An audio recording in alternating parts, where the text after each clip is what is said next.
நமஸ்காரம். 1000 நாமங்கள் 1000 கதைகள் 266வது திருநாமம் சுபுஜாய நமக. வனவாசம் சென்ற ராமன் சுதீக்ஷண முனிவரின் ஆசிரமத்தில் எழுந்தருளியிருந்த போது தண்டகாரண்யம் என்னும் வனத்தை சேர்ந்த முனிவர்கள் சிலர் ராமனிடம் வந்து சரணாகதி செய்தார்கள்.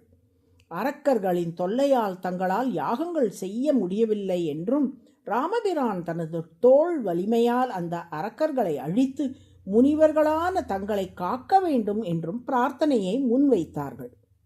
அப்போது ராமன் அவர்களிடம், முனிவர்களே, நானே உங்களை தேடி வந்து உங்களது குறைகளை கேட்டிருக்க வேண்டும். நீங்கள் என்னை தேடி வரும்படி ஆகிவிட்டதே என்று கூறி வருந்தினான். அந்த அரக்கர்களை எல்லாம் அழித்து உங்களுக்கு அபயம் அளிக்க வேண்டியது என்னுடைய கடமை. என் தோள் வலிமை மற்றும் என் தம்பி லக்ஷ்மணனின் ஆற்றல் இரண்டையும் அந்த அரக்கர்கள் இனி காண்பார்கள் என்றும் வாக்களித்தான். அவர்களுக்கு விடை கொடுத்துவிட்டு சீதையும் லக்ஷ்மணனையும் அழைத்து கொண்டு தண்டகாரண்ய வரத்தை நோக்கி புறப்பட்டான் ராமன். அப்போது சீதை ராமனிடம், சுவாமி, நீங்கள் வனவாசம் வந்துள்ள இக்காலத்தில் இக்காட்டில் உள்ள ரிஷிகளை பணிந்து அவர்களிடம் நல் விஷயங்களை விவாதித்து பொழுதை நல்வகையில் கழிக்கலாமே. அதை விட்டுவிட்டு ஏன் இந்த வில் அம்புகளோடு எப்போதும் காட்சி தருகிறீர்கள்?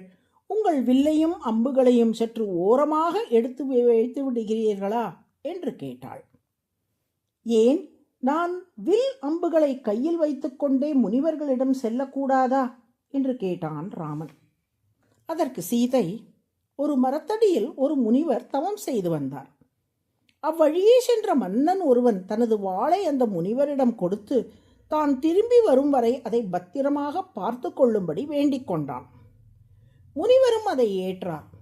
முதலில் தனக்கு அருகில் வாளை வைத்துக்கொண்டு தவம் புரிந்த முனிவர் அதை யாரேனும் கொண்டு சென்றால் என்ன செய்வது என்று அஞ்சி கையில் வைத்துக்கொண்டு தவம் செய்ய தொடங்கினார்.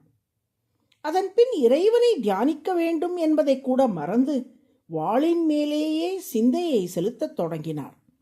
வாளை கையில் பிடித்தவர் கடைசியில் ஓர் ஆளை வெட்டி நரகத்தை அடைந்தார். அதுபோல் உங்கள் நிலை ஆகிவிடக்கூடாது. எனவே உங்கள் வில் அம்புகளை எடுத்து அப்பால் வையுங்கள் என்றார். அப்போது ராமன் மிக அற்புதமான ஒரு விடையை அளித்தான். அந்த பதிலை, அப்யகம் ஜீவிதம் ஜஹ்யாம் துவாம் வாசீதே ச லக்ஷ்மணாம் நது பிரதிஜ்ஞாம் சம்ஸ்ருத்ய பிராமணேபியோ விசேஷதஹ என்று வால்மீகி பகவான் ஸ்லோக வடிவில் வடித்து தந்துள்ளார். சீதா, நீ என் கைப்பிடித்த மனைவி. நானே உனக்கு எல்லாம் என்று நம்பி என்னை மணந்தவள் நீ. எனவே என் உயிரையே விட்டாலும் உன்னை கைவிட மாட்டேன்.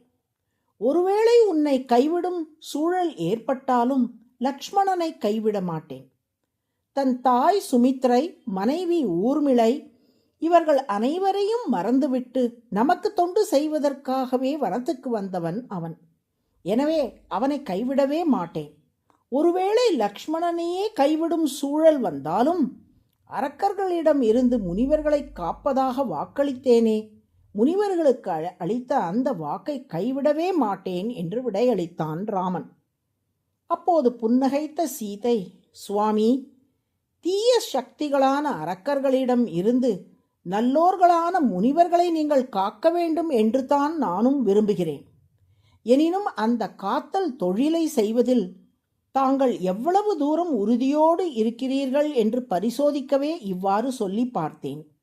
நீங்கள் உங்களை சரண் அடைந்தவர்களை காப்பதில் உறுதியோடு இருப்பதை எண்ணி இப்போது பெருமகிழ்ச்சி அடைகிறேன் என்று ராமனிடம் கூறினாள். என்னுடைய வலிமை மிக்க தோள்கள் எப்போதும் என்னை சரணடைந்தவர்களை காப்பதற்கு தயார் நிலையில் இருக்கும். இதில் எந்த சந்தேகமும் தேவையில்லை என்று தனது புன்னகையாலேயே சீதைக்கு தெரிவித்தான் ராமன். புஜ என்றால் தோள், சு என்றால் நல்ல. சரணடைந்த அடியார்களை காப்பதற்கேற்ற வலிமை மிக்க நல்ல தோள்களை உடையவராக திருமால் திகழ்வதால் சுபுஜ என்று அழைக்கப்படுகிறார். அதுவே சகஸ்ரநாமத்தின் 266வது திருநாமம்.